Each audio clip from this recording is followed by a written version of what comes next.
Hello! Hi everyone. ఇవాళ నేను పాలు గురించి చెప్తానండి.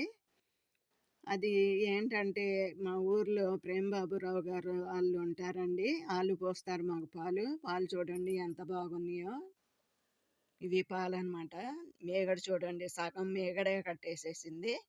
అంత గట్టిగా ఉంటదనమాట. పైన మీగడంతా చాలా గట్టిగా ఉంటది. అలాగే పెరుగు చూడండండి అసలెంత బాగుంటదో. పెద్దగా నీళ్లు కలవవు.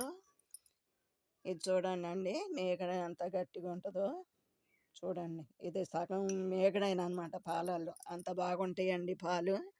ఇప్పుడు అందరూ ప్యాకెట్ పాలు వాడుతున్నారు కదండీ! అయితే మా అదృష్టమేమో గానీ చక్కగా మేము మాకు గేదె పాలు దొరుకుతాయన్నమాట. దీంతో చాలా లాభాలున్నాయండి. అవి ఏంటంటే, పాలు వల్ల మనకు చాలా లాభాలున్నాయి. బోన్స్ దృఢంగా తయారవుతాయి. పెద్ద పేగులకి క్యాన్సర్ రాదనమాట. ఈ పాలు తాగితే, రాత్రిపూట తాగితే మనకు మంచి నిద్ర లభిస్తుంది. పాలల్లో ప్రోటీన్స్ వల్ల బాడీ బిల్డింగ్‌కి సహాయపడుతుంది. పాలలో విటమిన్ బి ఉంటుంది. కాబట్టి ఎర్ర రక్త కణాలకి చాలా మంచిది. అలాగే పాలల్లో విటమిన్ ఏ ఉంటుంది. కళ్ళకి చాలా మంచిది. పాలలో పొటాషియం ఉంటుంది. అది రక్తపోటుని నివారిస్తుందనమాట. షుగర్ వాళ్ళు గూడా పాలు చక్కగా తాగొచ్చు. ఒక 100 ఎంఎల్ వరకు డైలీ తాగితే చాలా మంచిదనమాట. దీంట్లో నేను ఒక టిప్ చెప్తానండి లాస్ట్‌లో. అలాగే మనం పెరుగు గురించి కొద్దిగా తెలుసుకుందాము. పెరుగులో గూడా పెరుగు గూడా మనకు చాలా మంచిది. దీంట్లో కాల్షియం ఉంటుంది, విటమిన్ బి, పొటాషియం ఉంటుందనమాట. అలాగే నరాల బలహీనతని తగ్గిస్తుంది. చర్మ చర్మం ఏమో చక్కగా నిగారింపుగా, షైనింగ్‌గా ఉంటది. ఎండిపోయిన చర్మం ఉన్న వాళ్ళందరూ చక్కగా ఇది పెరుగు వాడుకోవచ్చనమాట. వాడుకున్న 2, 3 రోజులకే మనకి చక్కగా గ్లో వస్తారనమాట. షైనింగ్‌గా కనిపిస్తారు. జీర్ణశక్తిని పెంచుతుంది.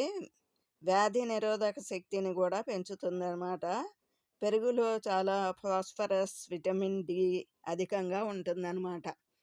ఈ పెరుగు అయితే నేను టిప్పు ఏ టిప్ చెప్దాం అనుకున్నానంటే ఏంటంటే, అది షుగర్ వాళ్ళకనమాట.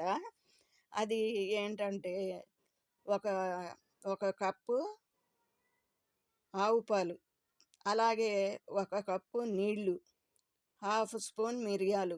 మిరియాలంటే మిరియాలు కాదు, పౌడర్ చేసుకొని కచ్చా పిచ్చగా దంచుకొని మనం చక్కగా దాంట్లో వేసుకొని మరిగించుకోవాలనమాట. మరిగించుకుంటే అది ఒక కప్ అవ్వాలి. కప్ అయినాక మనం పరగడుపున తాగితే షుగర్ లెవెల్స్ తగ్గుతాయి. అలాగే మధ్యాహ్నం గూడా తాగాలి. అలాగే రాత్రిపూట కూడా తాగాలి. ఇవి తాగుతా మన టాబ్లెట్స్ ఉంటాయి కదండీ! ఆ టాబ్లెట్స్ ఏసుకుంటా తాగొచ్చు. చక్కగా షుగర్ కంట్రోల్‌లోకి వచ్చేస్తదనమాట. ఇది ఒక టిప్ అండి. అలాగే రెండో టిప్ ఏంటంటే, పెరుగులో కొద్దిగా పసుపు కలుపుకొని మనం ఫేస్‌కి అప్లై చేసుకొని చల్లనీళ్ళతో కడుక్కుంటే చక్కటి గ్లో వస్తదనమాట ఫేస్ మీద. అందుకని ఫేస్‌కి రాసుకోండి, చేతులకి రాసుకోండి. చాలా బావుంటది. అలాగే ఇప్పుడు పెరుగు చూడండి మాది ఎంత గడ్డ పెరుగో చూడండి. చూసారండి? అంత బావుంటదనమాట మా ఊర్లో. అందుకే పాలు, పెరుగు వదిలిపెట్టబాకండి. చక్కగా మీరు తినండి, పిల్లలకి పెట్టండి, పెద్దోళ్ళకి గూడా పెట్టండి. చాలా దృఢంగా ఉంటారు అందరూ. ఆరోగ్యం మనం డబ్బులు పెట్టి కొనుక్కుంటే రాదు కదండీ! ఇలాంటివి కొనుక్కొని మనం తాగితే వస్తది. అందుకని మనం ఆరోగ్యంగా ఉందాము. అందరం కలిసి తిందాము. ఇదేనండి ఇవాళటి వీడియో. మీకు నచ్చితే లైక్ చేయండి, షేర్ చేయండి, సబ్స్క్రైబ్ చేయండి. Thank you.